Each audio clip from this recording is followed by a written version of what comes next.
As of ngayong araw, may 22 kumpirmado na kandidata na lalahok sa Miss Tram 2024 competition. Isa si Chris Nagarvides sa kumpirmado na sasali at strong contestant ngayong taon.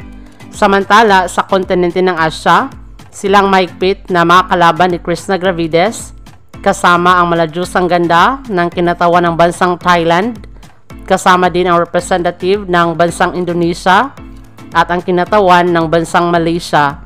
Di lang pagandahan ang labanan dito, pati na rin sa kanilang communication skills na kung saan magaling din silang magsalita.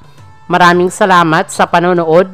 Para maging updated ka, huwag kalimutang mag-subscribe.